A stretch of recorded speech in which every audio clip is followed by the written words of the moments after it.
Hey everyone, welcome to another exciting episode. We have with us today Alex Bouaziz, founder and CEO of Deel. I want to get right into it because we have a lot to unpack here today and a lot of ground to cover. Alex and what he's building and what they've been through is really remarkable and interesting, and at the heart of a lot of companies have been going through for the last few years. So, Alex, before we get going, who are you and what is Deel? Well, first of all, thank you so much for having me. I've listened to this podcast many times, so it's an honor to be here. I'm Alex. I'm originally French, Israeli. I am the founder and CEO of Deel, and Deel is a company that built the infrastructure for you to be global. We built the first full stack HR solution for companies to truly have international teams, manage them, and give them an amazing experience. So yeah, a lot of things to unpack in this. I know we're going to dive into a lot of what that means, because it's something I actually learned a lot about, working with you over the last year or so. But before that, we are recording this the weekend after all things Silicon Valley Bank.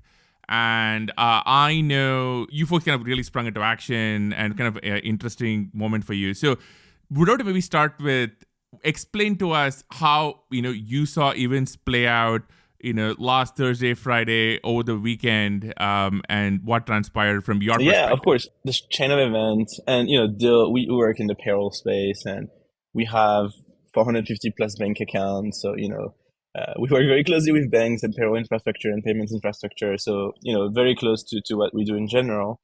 I was flying out from Paris to Tel Aviv actually on Thursday when I had a chat with my director of finance, and I was like, are we okay? Like, everything on the SVB side, are we fine? She's like, yeah, we closed our account 2 weeks ago. We're fine. You can take your flight. You'll be okay. So I kind of went on with my life, and I was like, there's a lot of companies there. Let's see what happens. We want to be sure we're ready to help if something happens. And kind of went on with my life, to be completely honest. Like, I was just trying to see what was going to happen, and it was really hard to understand what the future was going to hold on that front. The day after, things got a little worse on the SVB side, and we realized a lot of our customers were banking with SVB. Primarily what Deel did until recently, we're very focused on international only, right? We help companies go global, hire internationally, working with some of 18 plus thousand customers, from small companies all the way to Nike or Subway. So we felt pretty comfortable that at the beginning it wasn't going to have a big effect on how we were going to run payroll and helping companies. And then a few things unfolded. First, a lot of companies started realizing they weren't going to have the cash to run payroll at all. So we had a lot of people start pinging us and saying, look, my funds are completely locked in SVB. I don't know how I'm going to pay my team. And they need to be paid on the 15th of the month, right? Second, a few companies in the market, without naming any, used SVB as an infrastructure bank and suddenly had a lot of funds stuck in there, right? So they pulled the funds on Friday morning, like they always did. And suddenly I think there was $500+ million in transit that were stuck there. And a lot of companies came to us and said, well, my funds are there. They're frozen. I don't know what to do. And I need to pay my US team. Like, what do I need to do? And funnily enough, we actually launched our product to help with US payroll on the Friday, in January. So a lot of companies came to us and said, we need to run US payroll. Like, we need help paying our employees, which actually wasn't our specialty, right? Like, we entered the market about 2 months ago. It was kind of like a baptism by fire, right? Like, a lot of companies came to us and said, we need help us pay our people. And we spent the whole weekend literally just paying people, which was pretty crazy. But we work really closely with you guys, so I don't want to spoil the whole thing, right? Like, we actually work with Basic quite a bit on making this happen too. I think it is fairly traumatic few days for everybody, and someday we should really kind of tell the story from the A16 side of things too. But I think what a lot of people may not realize is how stressful it is to be a founder. You think you have ample cash in the bank, you're not even thinking about something like payroll. And all of a sudden, somewhat randomly, go to a situation where, oh, wait, I may not have the cash to pay people on Monday. And just for context, right, this is actually very serious on multiple levels. Like, first of all, you have a lot of people who expect to get paid and they want to make rent and they have expenses. I mean, this is, you want money to show up in your bank account, and you have a lot of employees who really rely on that. It's that's super important. That's one really part of it. The second part of it is in California and other states, there's some real legal consequences if you don't pay your employees. And I mean, in general, you're not going to be able to retain employees if you're not going to pay them. Then you are in this position of like or if you're an employee, you're doing the work, but you're not getting paid for it, and it has legal ramifications. Also, if you're looking at it as like these are not like really big established companies. There are some there in that bucket, but a lot of these are like, 10, 20, 30 person startups, small companies, business. And it's not even like tech startups. You're looking at, I was reading yesterday about like a bunch of farms that got affected, Northern California, because they're all banked with SVB, and they all have, this is spring season, this is like farming season. So they have to like, rely on funds. And so you see a lot of like these just downstream impact on all of these, where employees can't like make rent or can't get paid. And it just becomes this really big problem because of the fact that you rely on a bank to do the one thing that the bank does, where you put in money and you hope that, it's a deposit that they will hold safe. This is not some like big risky bet that you're making with the amount that you've like raised. Yeah, I mean, it was crazy to see how many players in the market were relying on SVB as well, right? The impact it had of course, it's super stressful. Like, your employees are the heart of your company. And actually, I was surprised how many very large companies were affected by this. Because, I was expecting a lot of startups to come our way, but we saw big companies being stuck on that front, which was very surprising to us for sure. And I remember, calling a couple of our investors that day, so just to close it up and saying, hey guys, we're here. We can run US payroll. We can help companies. A lot of companies are familiar with us, and we kind of want to show up and be there for them. And that's when kind of everything kind of unfolded over the weekend. We helped quite a few companies run payroll. We had to figure out from a legal perspective, like, we're not at a bank. From a regulation perspective, how can we help them run payroll if they don't have the cash available? So kind of did everything we could. And, with the help of our investors, we figured out a great way to help. And yeah, we ended up running payroll for a lot of companies and bring up about $120 million plus in cash from our balance sheet in order to be able to do so. So it was rallied the team really well, and we were very excited to help. And we didn't do as much as we wanted, but we did. Thank you. I think it was I know a lot of founders appreciated what you folks did, and and hopefully we don't have to go through one of these things again. But thanks so much. Now, that's really interesting. I think as people might have figured out from what you're talking about, like what you folks do is really the heart of how companies wind up paying, interacting with employees. But the heart of what you folks do is usually help people with employees and contractors in other countries. So I want to maybe kind of turn the clock back a bit. And talk to us a little bit about, maybe your origin story and maybe the origin story of Deel. I was originally born in France. I moved to Israel to do my BA, to the US for my master's, and eventually started a PhD in the UK. Although that didn't work out, I eventually dropped out.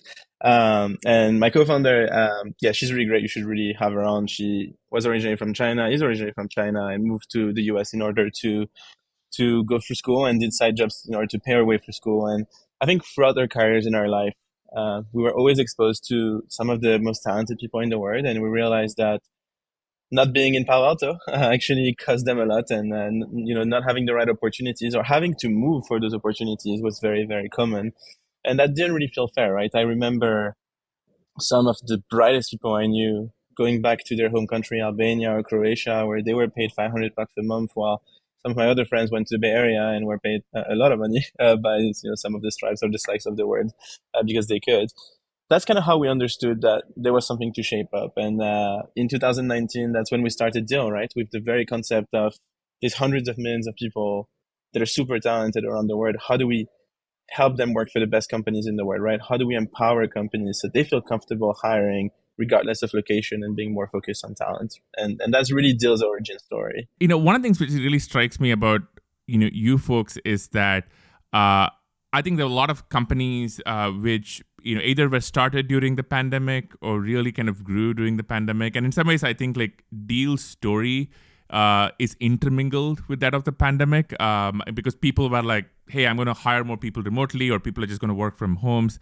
I am curious about how much do you think the pandemic kind of shifted the way people work? I think for the quick background for the audience that don't know Deel, today we are a full stack HR solution, but what we're known for is helping you hire where you don't have people in the location or infrastructure in the location or helping you run global payroll. So you're a US company, you want to hire your first person in Singapore, in Japan, in the Philippines, you want to hire them as a contractor or as an employee, we'll do all of that for you. And we'll have all of that infrastructure, 100 plus entities around the world to do so. Or if you want to open your own entity, then we'll run payroll for you. So really, the reason we're here is to really help you start to go global. And when I think of the pandemic, I think there's a few things that it helped us with. Obviously, we believed in the business much before, right? And this idea since, I always believed in this idea. And starting in 2019, I think we had a good year of head start for what came from 2020. I think the two things that it really helped, obviously the first one is we had a bit more PR around us, so as being a company that's focused on helping companies manage their distributed teams and going distributed and remote. But I think the most important part is throughout the pandemic, leaders in the HR department truly understood that no matter where people are, they need to be treated in a fair way, and employee experience needs to be even all over the world, right? Before, people used to give an amazing experience in the US, so many benefits, but your team that was outside of the US just wouldn't get as much, right? When everybody was not in the office, right? Everybody was all over the world. You realize like the equity needs to happen there, right? You need parity and you need to give great experience to people. And I think that was really the biggest catalyst for us in general, like that realization that you want to give great experiences to people all over the world. I think for me and Sriram, we started our careers at Microsoft way back in the day. Like even a year before we graduated from college, Microsoft kind of recruited us. So we were kind of an anomaly there. The youngest PMs working in India. And so we worked away from like the mothership, which was Redmond. And so that was kind of our experience for the first couple of years. And to your point, you could really feel it to be like, what does it mean to be a remote employee? And in our case, Microsoft India was a massive, massive entity organization.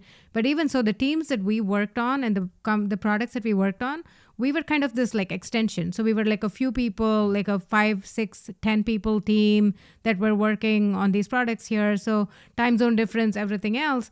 But we also looked at it as like, how do we feel like, what does it mean for us to have an equal stakeholder status in this company, in this product, in this business? And I think what Deel does is I bridge that gap in a really effective way, because you no longer feel like you're just an extension of this main mothership. It's like, no, there is no one central entity. You can all be distributed and you can all just bring in the best people, do the best work out of anywhere you are. And that I think is really powerful. It's very rare that people work like from India. I mean, there's a huge team in India at Microsoft, but have the opportunity to work on some of the products you did, right? And really, you would have had to move there. And, I'm thinking about all the people that had to move away from their family, not by choice, in order to have this type of opportunities. And this is really what we want to democratize. And, this is really like the core reason Deel exists. This is actually an interesting question because over the years, I think we've all heard a couple of themes. One is Silicon Valley or a couple of other places in the US or around the world are the places you need to be if you want to be in tech. They have the locus of talent. What we also know is there are amazing engineers and product builders, just for technology companies, obviously for other domains is different, who are spread out all over the world. I mean, obviously we come from media, a humongous community there, lots of other parts of the world. And there's always been the question of, well, why are people sometimes, for example, complain about higher compensation, higher things that, maybe the coddled employees of San Francisco want, while you might have an amazing 23-year-old engineer from India or Eastern Europe or anywhere in the world really who can do that. I see you folks as being one part of the answer, which is, okay, you can now have those folks in the other parts of the world have, kind of a similar experience. But I am curious about why the difference exists. And do you think that is going to change where companies go, you know what, I can now look for talent all over the world? There's been a mindset shift. Like if you were talking to investors 10 years ago, or even 5 years ago, have told them, I have a team in India, I have a team in Ukraine, they would have told you, oh, you're outsourcing your tech. Right? I've heard that so many times, but that has completely changed, right? The mindset of people now, is you have a global team. Oh, you are actually maybe more cash efficient than hiring 500K engineers in the Valley, right? So that's the one thing that I think has changed, right? And has made a significant difference. The fact that it's become more and more accepted. And, it's always been there to some extent, right? Like a ton of Israeli companies I know had huge offices in Ukraine, right? and it was like their second headquarter, and they heavily hired in the country. So they were starting to leverage international talent, and maybe in some countries, because Israel has very expensive engineers, right? More affordable talents, but they were always going like very, very into a country, right? Opening an office and hiring thousands and thousands of people instead of having a broader talent pool and looking for talent everywhere. When I was preparing for this, I was asking around for things to ask you, and somebody told me this, and I don't know if it's true, but but I'm curious, that you've never ever worked in an office. Is that true? And if so, why? Never worked in an office because when I dropped out of my PhD, I started to build my first company. And I went to a co-working space a couple of times, but an office is expensive, so couldn't really afford one. And I only built companies. I've never worked for like a large company before, for any company before, apart from mine. So I never had the chance to work in an office. Never had to. And what about now? I mean, I'm curious, like, why not now? I suspect you folks can probably afford an office now. I like the idea of being able to work from anywhere, really, and just being able to pull up my laptop in the morning and just crack on and start going and start working. We do give the ability for people to have a WeWork membership, and then they can work from any WeWork they want. And we see a lot of culture being, driven there, and people meeting in the same WeWork if they need that separation. But I think I'm still, I don't have kids, and I can just stay and work at home and be very focused at the same time. And it's just the environment that I feel the most productive in. And when I need to work somewhere, I'll go crash my friend's office, or I'll go to a WeWork, or I'll go to the coffee shop, and that works best for me. And I just feel so much more productive. And I remember when I was a kid, I used to take the subway 45 plus minutes every day, morning, and then 45 minutes at night to go to school. So, maybe that impacted me and I don't want to do it anymore. You're totally right. Like for me, I feel like this is almost a contrarian take now. You can no longer say it. But for me, remote work has been incredibly, personally productive. Mostly because, I don't have the commute. I don't have to think about that. Last few years, I used to work at Facebook. And so Facebook was based in Menlo Park. We live in San Francisco. It's like on a good day, it's like an hour each way. On a bad day, it was like 2 hours each way. Today, I cannot think about 4 hours of every day being on a bus, being on a car, being in a shuttle, just commuting. And not being able to do stuff, whatever that stuff might be. It may be work, may not be work, but not having the choice to go do something else, it just blows my mind. And now I feel like I spend more hours being focused. I am way closer to my kids and family and everything. So when I need to, I can switch out and do stuff and then come back. And it's great. I love remote work. And I feel like the pandemic for me has been a blessing in disguise to just get things done faster. Yeah, but there is a flip side to this and I'm curious to get your take, Alex, which is kind of where I was going with this, which is I think a lot of companies have realized that culture in the remote work world is very different maybe than culture in an office environment. And some companies have made the transition. Some companies have struggled. One theory I've heard is if you're in the earliest stages of a company, it is much easier when everybody's in the same room and eating pizza. On the other hand, if you have people who are remote, you can get access to talent. There's a lot in there to unpack. Now, the big companies who have tens of thousands of employees, that's a different situation, which you can leave aside. But I'm curious because you folks yourself have basically scaled from 0 to 1 during the pandemic, all remote. And you talk to a lot of founders, you work with a lot of companies who have made that shift remote and some who have not. What does it take to build culture that works over a remote environment and scale that? Generally, early stage, there is value into being together. So Shu and I were working together. The rest of our team wasn't. And there was value into that to quickly iterate through things. But at the same time, if we would have put everybody together, I wouldn't have my 2 amazing engineers in Ukraine, my content marketer in Serbia, and my designer in the UK. And that was our initial team. And I think YC money was the first money we kind of got, so it would have been really hard to hire 4 people that way at the time with that budget. I think when it comes to building culture, there's a few things. First, there's a lot to unpack here. The first one is the most important part is trust, right? So if you want to build a remote company, and I think we might be wrong on that, but we think we're the largest, at least private company that's distributed. We're 2,500 people across 100 countries. So we have a little bit of experience there, and we're trying to help other companies kind of learn from the mistakes we make. Being very, very focused on trust, and my default mindset is I trust people, and then it's for them to lose rather than you have to earn it. So that works really well in our environment, because if you empower people, you give them your trust, then and you focus on the output more than on the input, then you're going to get the best out of people, right? And I think most companies that are able to put this, regardless of the stage, in place are the ones that are going to be the most successful remotely. And I think it does depend also, by the way, on the founders and the C level, right? Like the team in general. I think most companies will end up picking the right framework for them based on what the executive team likes to do, right, in terms of work, right? So that's another thing as well. But generally, I think you need to understand the pros and cons of running a distributed business. And then if you want to run a distributed business, a remote company, you got to invest in it. And I think that's one of the most important things, right? Like building the right policies around it, building the right frameworks to make people comfortable. And I think we're very far from where we need to be, but at least the foundation of it is there.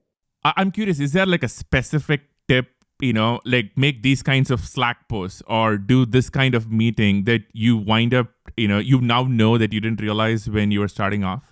I think over communication is very important, and that's something I'm not really good at, to be really honest, and something I need to work on. And I think most founders are that way as well. Like I keep a lot of things in my head, and I assume people know. And when you're 5-10 people and you talk to them often, it's okay. But when there's 100, 200, 500 people, then over communicating is something that I had not planned was going to be so critical. When you start having assumption and doubts, like in a remote and distributed teams, then that's when things really go wrong because you're not in the same building to help each other get through things.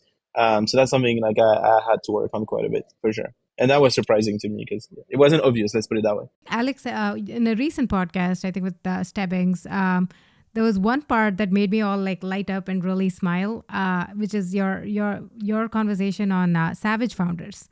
And it's by far my favorite part. Sriram knows this. He thinks of me as like one of the most aggressive people he's met.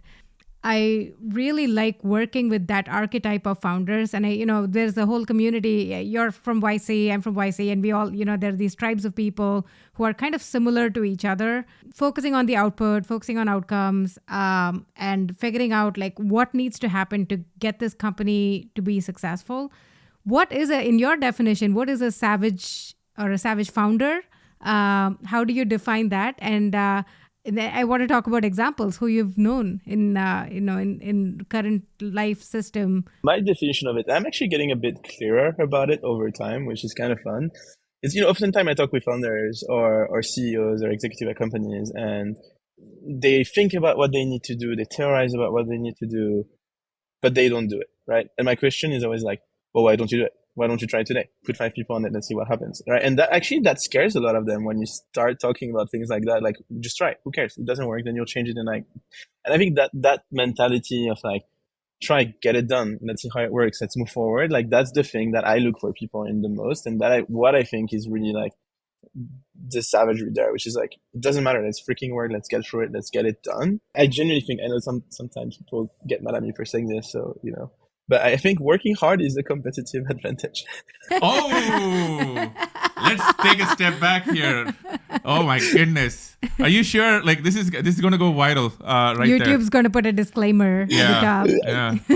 Yeah. This content contains references to working hard. I'm telling you, I think working hard is a competitive advantage. And I think if you can outwork people and if you move fast, you're going to just win a market. Like, you don't need to be the brightest person. You just need to like combine working hard and being there for your customers and talking to them, and you'll get there. And I think like we have something internally that we're very proud of, which is the idea of exceeding expectations. So getting stuff done to a step further, right? In a way that most people would have just left it, but you just take it one step further. Like if you combine working hard, exceeding expectation, that's kind of like the ultimate combo for savagery, I think, in general. And who are some savage founders you know? Yeah, let's name some names. Have you heard of the company called Deel? So the founder itself is a savage. I'll tell you that. I think Sebastian from Klarna, if you've talked to him, I think he's a savage.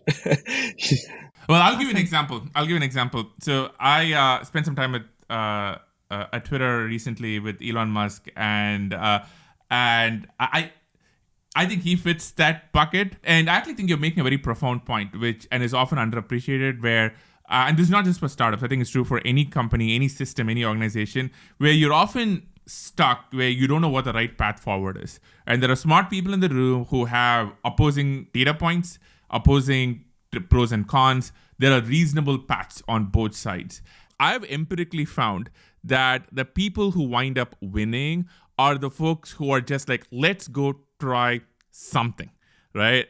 And the people who don't wind up winning, and by winning I mean gain market share, launch a successful product, are the folks who are like, let's go get more data, let's go think about this more, let's analyze this more. And the challenge is sometimes I think people think that the cost of doing something is often a lot more than it turns out to be. Most decisions can be reversed. You can launch a product, then you can say, hey, this didn't work out. It's fine. You can, go in a particular direction. You can unwind it. There are very few things which you're locked into forever. But doing something like pushing against the universe is going to give you data. It's going to tell you what the market is like, how your team operates, and you're going to know so much more than another slide deck review in 2 more weeks. Most people think that only applies early stage, right? Like early stage, you gotta try to go. And I think actually the most successful founders early stage are the ones that try and fail until they get it, or then spend years tweaking a feature on their product to hope they get it. But later on, I actually think that still applies, right? And I think, last week's with what happened with SVB is, at least for me, within Deel, is a strong show of us still having that, right? Like onboarding hundreds of companies, creating Slack channels with them and getting them going on payroll, and finding a way legally to be able to work with them. And my internal team was like, well, you're crazy, let's think about it, etc. But then the whole team kind of rallied and said like, screw it, we're just going to do our best. And like that is exactly the definition of savagery to me, and that's what gets you to push forward. I think that's great. To me, I would also like in my definition, and I would extend it to rejection of rules and status quo. You kind of come in to be like, oh, what happens if you touch this thing? Will this topple over, kind of thing? And I've often find this like archetype of people who are like, we'll just like throw stuff out there and see what happens, and screw the rules, and let's like keep going. To your point, people who work obscenely hard, like working really hard and are like really proud of it and kind of wear it. And, we often, even the last episode, I think when we talked about hard work, somebody left a comment being like, but what about burnout? And I'm like, well, everyone knows their own limits. It's not to be like everybody has to like work to the brink of death. Like that's not, the thing. But for me, it's like the thing that you do, are you really proud of what you're doing? And if you are, then you will find a way to like put in the effort that you think is needed for it to be successful. And for me, that is like kind of a superset definition of what it is to be And that's savage. super important when you're a distributed company. Actually, your point is super important, because when you're always on, right, specifically in a company that's fully distributed, so people are all around, there's always something happening at the company. Knowing your own limits is something that's super important. And when we think about trust and trusting people to do their best work, we trust them to know their limits. We trust them to understand like when is the right time for them to take time off, when do they need to log off. And, in a way, we shift that responsibility to them. But at the same time, they're owner of their own destiny on that front. And we're here to support them to make sure they do the right thing. And I think that's a big part of being able to run a remote team, right? It's like trusting people to take care of themselves and to prioritize the wrong thing, and when we can, putting the right things in place too. One of the questions for remote culture which comes up is when you're in office, you sometimes have the intangible conversations. Sometimes, you're on the way to the bathroom or the few minutes before a meeting. I often can sometimes walk into an office and you can tell the mood of everyone there. And that is feedback for everybody, right? Like managers, CEOs, anybody at all.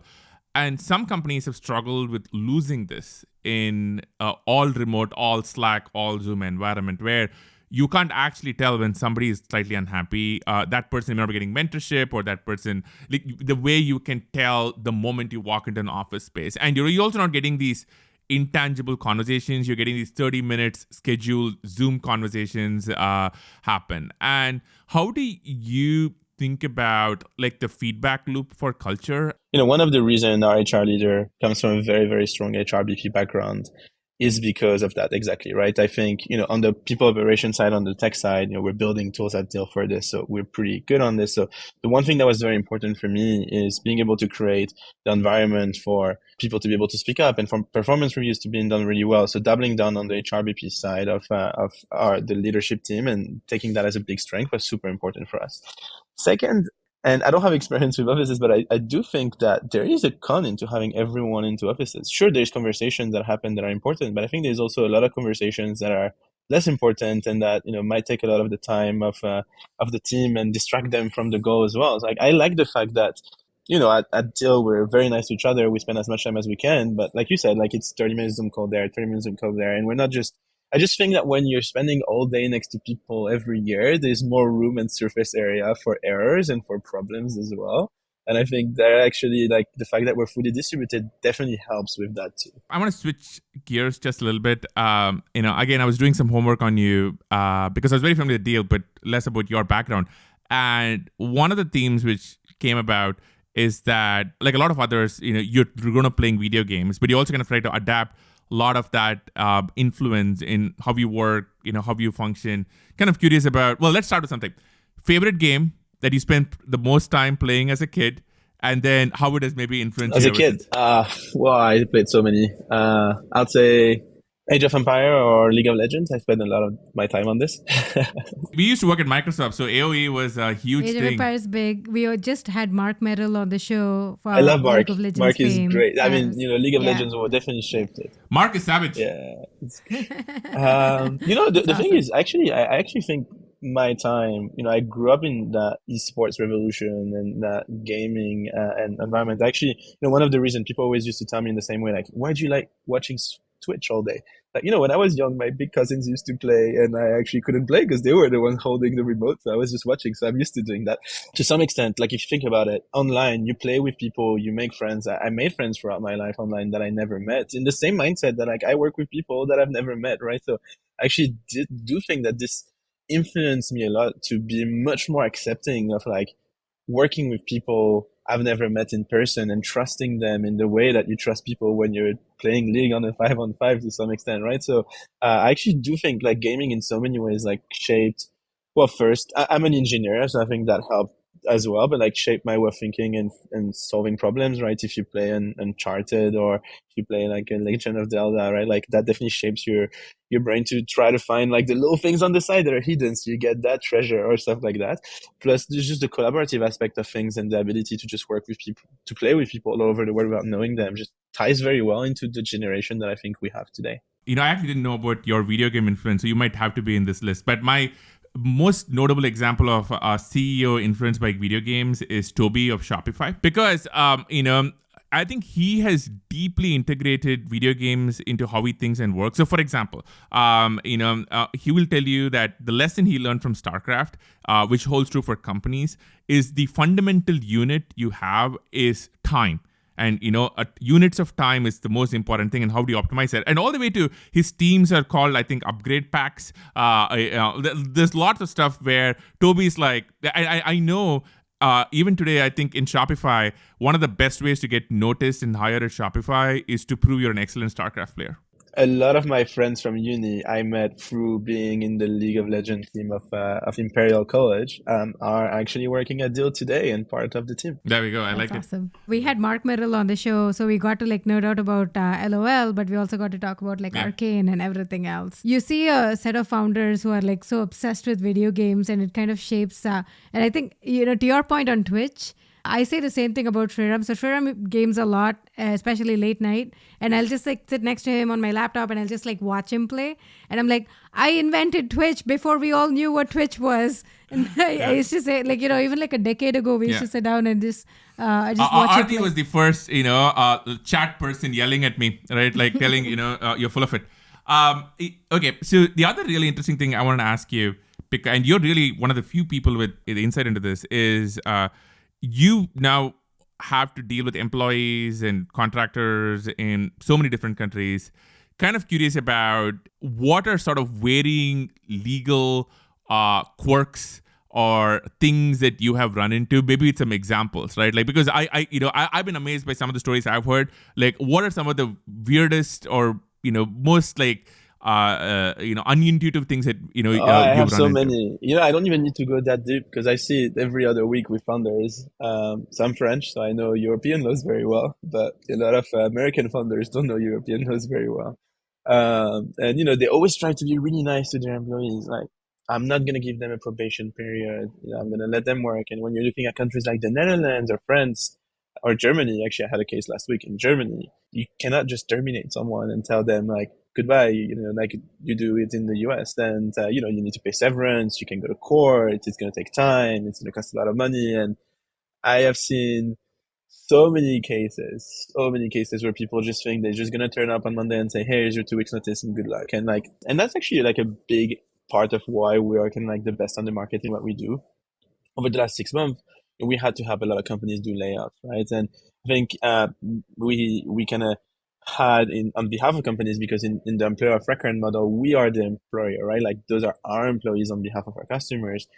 We ended up hiring, I think, north of like 6,000 plus people in some of the most complicated geos you can think of. So I have a list of horror stories for you there, and I think that's actually super important. And like, if there's anything that I really hope I can get through even in this podcast is like, when you're thinking about hiring globally, you need to understand the world is a complex place and local labor laws is different from a country to another. So talk to us or talk to someone that understands before you do it, for sure. I mean, I can also see how it's like totally exacerbated with layoffs over the last few months. And, I think every company we are seeing, every big company is like going through it. And a lot of these companies have global presence, but don't have a good understanding of the local laws in each market and each country. So I can totally see how this just like balloons out of proportion and just becomes like a really big chaotic process to go take care of and deal with. Well, one thing you should know Alex, here, fun fact. yeah. In the Netherlands, Yeah. people can ask for up to 9 years of compensation. You should try to fire them.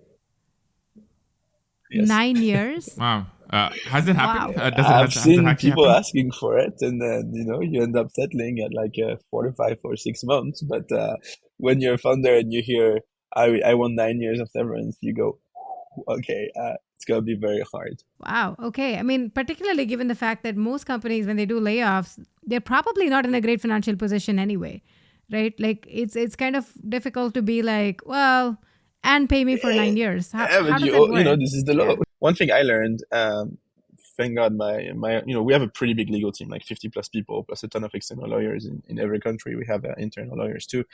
I learned that mass layoffs actually also have different regulations than just regular layoffs. And when suddenly a company comes, actually when suddenly many companies come to you and say, we want to hire like X amount of people in that country, and that accumulates to hundreds in one country, then the regulations are completely different. It's crazy. It's actually kind of similar to the Warren Act and other similar That's structures right. here. That's Yeah. right. Deals basically, in my view at least, has come out of nowhere. It came out of left field, and then pretty soon everybody started talking about it, right? Like, through the pandemic, you basically grew and grew and grew as we had like remote presence, remote offices, everybody else scaling from different parts of the world.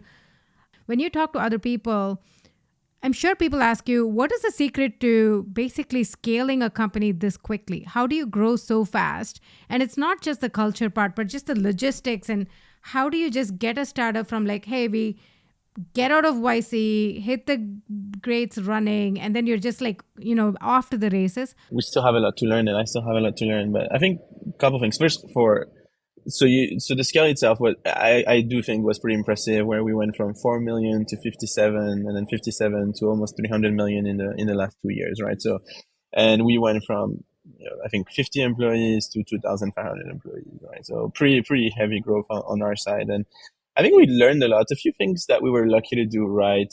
So when my COO joined, his mindset, which was very important, was build everything you see as if it was going to scale 100x. And when you build for automation, you build for scale.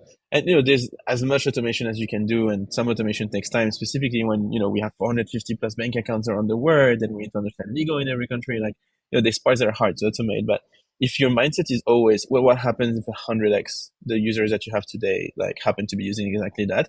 Then you just start building differently, right? And you have much less technical depth, and you have much less like operational depth in terms of how you work. So I think that's super important. The second thing is, generally, I do think being distributed helped us grow that fast, right? Like the fact that we were able to quickly hire talent in some regions where a lot less companies were competing for that talent. We just were able to scale up the company much quickly. If I told you go and hire 2,000 people in San Francisco tomorrow, you're going to have a hard time doing that. So I think that definitely played in our hands quite a bit. And, the fact that we are our first customers helped quite a bit as well. And then the last part is, I think we saw a super interesting market where we could really help people, and we went pretty savage about it. Like our go-to-market and our growth, we just, we grew really fast. We saw this market, and we just said, it's time to double down. And the thing I think that's important specifically for companies as they kind of go through this, is we had consistent growth, like every month, 20, 30%, month over month growth. And we're watching that for that. And there's a point where like when you see that happen and you start raising the right funds to do it, it's just time to hit the go button and really like take over the market. And I think we did a decent job at it. We're coming pretty close to the end of time. One thing, a lot of our listeners are founders themselves or want to be founders.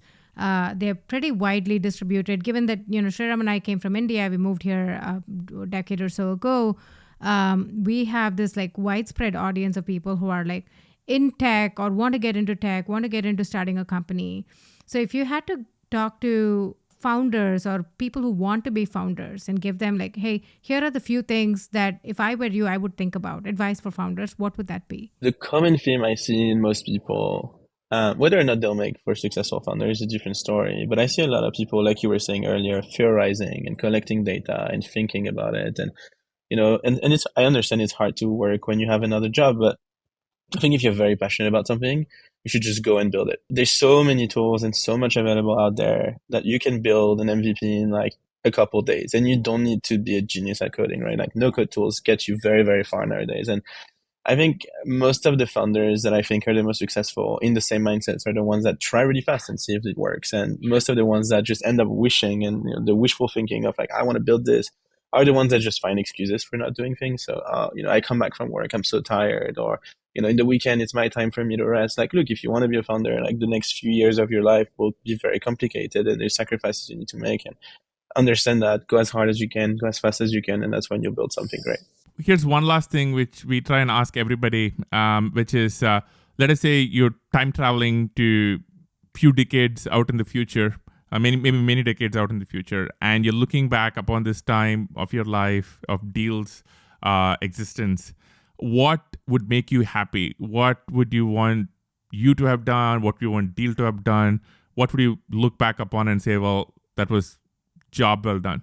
Yeah, usually people ask me if you go backwards in time, and my answer is always buy Bitcoin. So I'm actually going to need to think for that one. So I think, look, there's two things that are very core to Deel's mission that I'm very, very close to at heart, and I think this is why I wake up every day, which is one, the concept of helping hundreds of millions of people get to work for the best companies in the world. So if you come to me in like many decades, you tell me this is like a significant amount of people that are able to work for the best companies, that are able to stay in their country if they want to and still have the same amount of opportunities. And if we are able to impact so many lives, then I think we would have built something that's generational, and that's something that truly serves its mission. The second part, which is more like very much a 360 in who it matters to, but I actually, when I look at HR in general, and HR people are amazing, and they were so foundational over the last few years, right? Like with COVID happening, and then I need to hire a lot, and then layoffs, right? Like so many things happen. The tools that they have in place, like their end users, and I'm not too sure what you guys are using internally, but the end users usually hate HR tools. Like I've never seen someone come and tell me like, I freaking love my HR tool. It's working so well. And but it's where you get hired. It's where you sign your employment agreements. It's where you get your pay slips. It's where you could have, additional perks. And I think there is this concept where like building the first HR brand that people love, and that, in 10 years from now, I want you to come to me and say, I got hired for Deel and I freaking love it. Like if we can build something like that, then I think we would have really changed the world of HR and the perspective that people have on HR tool, the same way the perspective that a lot of people had on HR leaders changed over the last few years, and they realize how foundational they are for their company. I love my HR tool now. That is a big aspirational goal. Like I'll be like, oh my gosh, okay, that's a tough one, but I wouldn't bet against you. Alex, this was such a pleasure, and I just want to say, just been amazing to watch what you folks have done in such a short period of time. Being able to be a small part of it myself, just from the firm's perspective, but also just over the last weekend, seeing you swing into action helps so many. And I also think the world needs more founders like you, and I say that from a perspective of. We've believed in talent being distributed, people being distributed, and talent is not always packed in like one place in one city. And we'd like to think we are examples of that. Building what you're doing in Deel, you're making that a reality. Like, it's one thing to be talented and live in a city. It's another to like get spotted, get hired, have economic means to like thrive and grow. And Deel is making that possible. So thanks for all the work that you do. You're a true savage. Can always be more. Can always be more. Trust me. On that note, amazing. Thank you so much.